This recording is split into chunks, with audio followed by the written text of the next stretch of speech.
こんにちは、宮沢優衣です。今日はですね、ちょっともともと撮ろうと思っていた学級経営の動画をお休みしてですね、もちろん学級経営のお話はしていくんですけれども、ちょっとテーマを変えていきたいと思います。一件気になるコメントが来たんですね。そのコメントを見て、ちょっとスルーすることはできなかったので、ちょっと止めてですね、そのコメントに対するお返事動画を撮っていきたいと思います。もちろん学級経営の動画になるので、ご視聴いただく方全ての方にお役に立てるような動画にしていきたいと思いますんでね、よければ最後まで見ていただきたいんですけれども、コメントまず読んでいきたいと思います。愛理先生という方から来ました。3年目で学年主任、ただでさえ必死のところに他の学年でも良さそうな案件がどんどん回ってきて、体調もメンタルもボロボロ。それでもクラスの子どもたちが可愛すぎるから頑張ってきましたが、今日子ども同士の会話隣のクラスの先生が良かった的な声が聞こえてしまい、一気に心が折れてしまいました。笑い。普段なら聞き流せるような一言でしたが、放課後の教室で涙が止まらず、明日からどう関わったらいいかわからなくなってしまいました。っていうね、コメントをいただきました。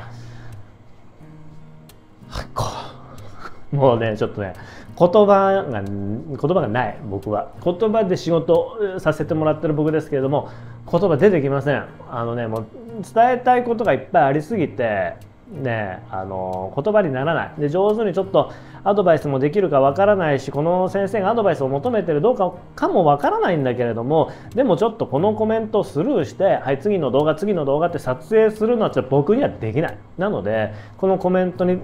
対して今日ちょっと自分の思うところを伝えていきたいと思いますので、よければ最後までご視聴ください。よろしくお願いします。宮沢優衣教育研究所。まず今から僕ちょっとこのコメントに対して思うこととか助言をしようと思うんだけれども、全く上手にできる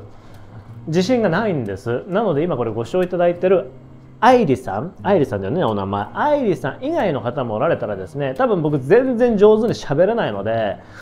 なんかコメントしてあげてほしい。愛理さんに力を合わせてみんなでね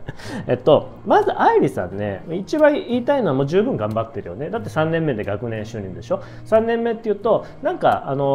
ちょっと仕事に慣れてきたように思えるんだけれども、まだまだわからないことがいっぱいあって、まだまだこれから修行をしていく必要のある立場、年数であるにもかかわらず学年主任を仰せつかってやってるっていうことは、多分もしかしたらキャパオーバーになってる可能性あるよね。心も体も。で実際ボロボロっていうふうに書いてあるしね。だから十分頑張ってる。これはもうお世辞でも何でもない。頑張りすぎてるぐらい多分頑張ってると思います。まずここは認めよう。私は頑張ってるんだって。本来ならこんなに頑張らなくてもいいはずなのに、校長先生に言われたせいで頑張ってるんだぐらいの感じでまず思ってほしいなというふうに思います。あとね、ちょっと気になったのがね、具体的なアドバイスもしようと思うんだけれども、ちょっとまずこのコメント読みたい。クラスの子どもたちが可愛すぎるから頑張ってきました。この可愛すぎるから頑張ってこれたっていうその心がね、素敵よ。なんかね、おじさんの心にグッときたよ。もうこれ以上言うとセクハラになるからやめるけども、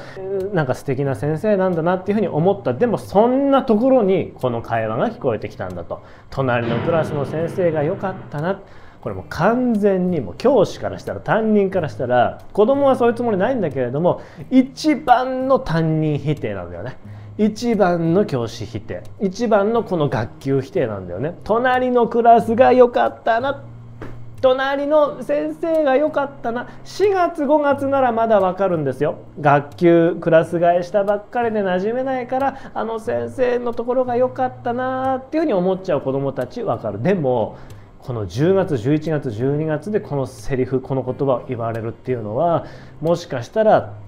この半年の学級経営、子どもたちの関わりの一つの審判、ジャッジを下されたのかもしれないですよね。この時の教師の心っていうのはもう説明できないぐらい傷つきます。もうガラスのようにひびが入ってガラガラガラと音を立てて崩れますよね。そして一気に心が折れてしまいました。折れるよね。でもここに笑いなんかつけなくたっていいんだよ。無理してね、心が折れちゃったよって作り笑いしなくていいんだよ。もうこれ落ち込みたい時は落ち込んでもいいんだよ。でも書いてあるね、ちゃんと。放課後の教室で涙が止まらずって。誰もいない教室でさ、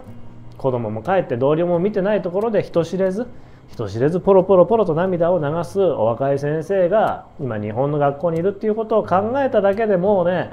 辛いし、そしてやっぱりおじさんも同じ経験が実はあるんだよね。うまくいかなくてさ、子供たちが帰った後教室でねポロって涙流しちゃったことあるよ。で目が腫れてるのバレないように洗って拭いてさ、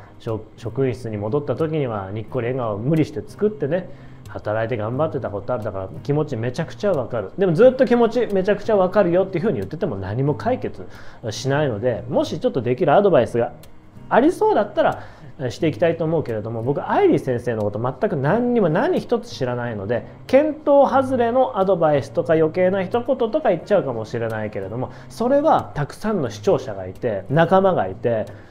みんなが多分愛理さんのために支えてくれるし、僕の拙い説明とかなんか助言を補ってくれる気がするんで、僕はなんか上手にできないけれどもしてみるねお話を。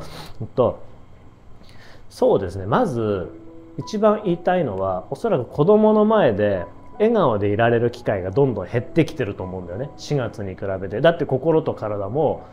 しんどいからね。そうなると悪循環になってくるから、まず一番愛理さんが取り戻さなきゃいけないのは、子どもとの関係とか上手な授業とか先輩の学年主任らしい威厳とかそういうことじゃなくて、にっこりする笑顔の回数なんだよね。で笑顔の回数を1時間に1回でも2回でも3回何回でもいいんだよ。それは自分の中で何か一つ基準として決めておくといいと思うけれども、必ず1時間に1回はニコッとするぞっていうような基準を設けたらいいと思います。でも無理に作り笑いするとしんどくなっちゃうから、やっぱり心と体を休めてリフレッシュして自然に笑顔にちょっとでもなれるような状況にしてあげるっていうことが大事。その時に必要なのは休息です。今愛理さんに必要なのはもっともっと頑張る準備とか勉強とか先輩からのアドバイスとか、僕はそういうことじゃない気がするんだよね。だってもう十分頑張ってるんだから、この十分頑張ってるところにもっと頑張りすぎるとオーバーヒートしそうな気がするんで、休息が必要かなというふうに思いますね。金曜日土曜日日曜日意識的に仕事のことを考えない、あるいは平日でも1時間でも2時間でもいいので、たまにね週に1回くらい年金を取って早めに帰る。まだ学校のドアを開けたにもかかわらず、この日が短いねこの冬だけれどもまだ夕方が明るいって、それだけで心がふっとね楽になったりするんです。そのまま家に帰ってもいいし、途中喫茶店カフェに寄ってもいいですし、家に早く帰ってまだ窓から光が差してる段階でシャワーとか熱いお風呂に入るだけでちょっと贅沢した気持ちになるんですよね。僕はそういうことをね意識的にするようにしていました。それで劇的に明日パワーフル充電でいけるっていうことじゃない。そんなシンプルな風に人間はできていないんだけれども、でも少しずつこうやってちゃんと自分の体を休めてあげる、メンテナンスをしてあげるとちょっとずつ笑顔の回数が増えてくるんだよね。だからまずこの休息をしてほしいな、結果笑顔の回数を増やしてほしいなというふうに思います。これは担任の心得というかマインドのお話ですね。で具体的な技術面で何ができるのかっていうお話を最後にしたいと思うんだけれども、もしかしたらこれ勝手な想像ですよ。僕の勝手な想像なんだけれども、焦ってうまくいかないと、特に時間にまくし立てられてくると結構ゴリ押しで授業を引っ張っちゃったり、ゴリ押しで行事学級経営を引っ張っちゃったりすることがあるんだよね。それによって先生と子どもとの関係がちょっとこうボタンの掛け違いが起きてしまうということがあったりすると思うんですよ。この根源は焦りですよ。じゃあどうすればいいのかって言ったら、焦りは焦りであってしょうがない。だって3年目で学年主任してて子どもたちとの関係がうまくいってないっていう状況で焦らない方が無理なんだって。だから焦らないなんていうふうに思わなくて、焦ってていいんだけれども、子どもとの関わりで大事にしてほしいポイントが1個だけあって、それは何かっていうと、子どもの意見を一応形だけでもいいから聞いてあげてほしい。これから授業をする、行事で何か決めていく、役割を決めていく、こういうことをしていこうと思うんだけれども、何かアイディアあるかいとか、みんなはどう思うとか、先生はこう思うんだけれども一応みんなの意見も聞いてから決めたいな、何か意見があるかな。この時に子どもたちが意見が手を挙げようと挙げまいとどっちでもいい。で大事なのは子どもが実際に言う、子どもが決めていく民主的な自治的な集団なんだ、そういうことじゃなくて、私たちの意見を先生が聞いてくれたっていう事実をちゃんと子どもたちは見てるんだよね、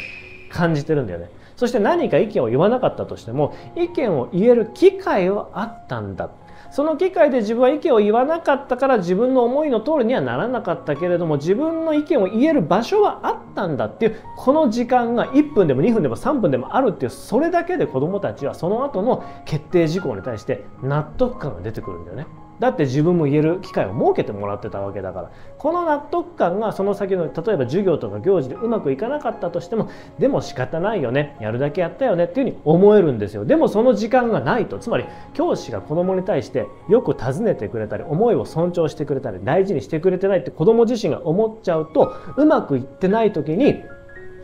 あの先生が勝手に決めたから、あの授業のやり方あんな風に先生が言ったから、だから失敗したんだよ。はあ、嫌だな。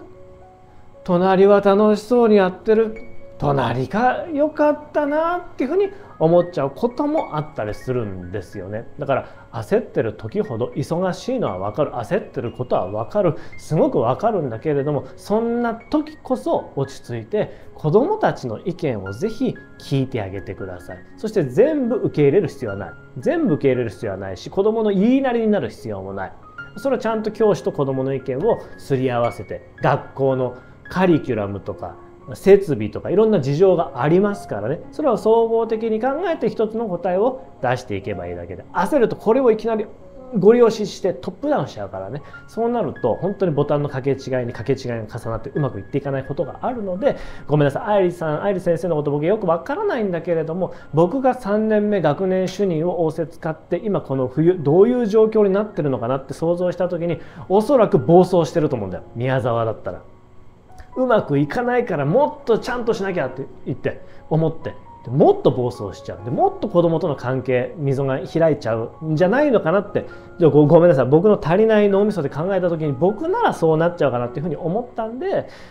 愛理先生に対して、そして過去の3年目の宮沢に対してちょっとメッセージというかね、そんなイメージで語ってみましたということでございました。今日はもうこれも学級経営のお話ですけれども、3年目学年主任、心も体もボロボロ、隣の先生が良かったなっていうふうに言われてしまって、人知れず教室、放課後の教室で涙をポロポロポロと流してしまうような学校の先生に対して、愛理先生に対してメッセージを届けたかったです。きっとこの動画は愛理先生だけではなくって日本全国多くの先生に対してもしかしたらヒントになる内容があったかもしれないし、僕自身の本当にごめんなさい、説明が拙かったし助言も助言になってないと思うので、ぜひ補うという形で、もし思うところ考えるところ励ましでも何でもいいです。もしよければですね、皆さんこの愛理先生にコメントしていただけたらすごい嬉しいです。よろしくお願いします。なんかこんな感じで、コメントいただけたら積極的にコメント返していきたいなっていうふうに思いますし、コメントから動画を作っていきたいと思いますし、ごめんなさい、最後ちょっと自分語りになっちゃうんですけれども、今回のこのコメントいただいて、愛理さんと自分がね重なりました。僕は正直だからこの動画今撮ってるのかもしれない。愛理さん多分頑張ってやろうとしてんだよね。で多分子供たちが見えなくなっちゃってるのかもしれない、うまく。でまさに僕自身がそうで、今結構苦しくって、いろいろ他の仕事のこととか、YouTube の動画の撮影のこととかもそうで、ちょっとトータルで見た時にちょっと苦しいんですよ僕今。で苦しくって、でもなんとか動画を続けていきたいっていうふうに思って、おりゃーってこの動画で行くぜっていうふうに思いすぎてた節があったなっていうふうに思ったんですよね。いやでももっと困ってる先生、もっと具体的にどういうふうにしたらいいのか分かんなくて悲しんでる先生とかっていっぱいいるじゃん。でそのヒントが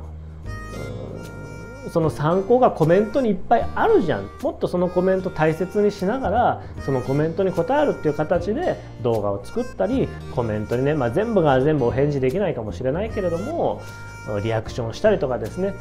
していきたいなっていうふうに、なんか愛理さんのコメントいただいて改めて自分自身に矢印向けてですね、そんなふうに思いましたんで、もし困ってることとかうまくいかないっていうことがあったらですね、コメントいただけたらこういうふうに動画を作ってお返しお返事っていうこともできますので、もしよければ気兼ねなくですね、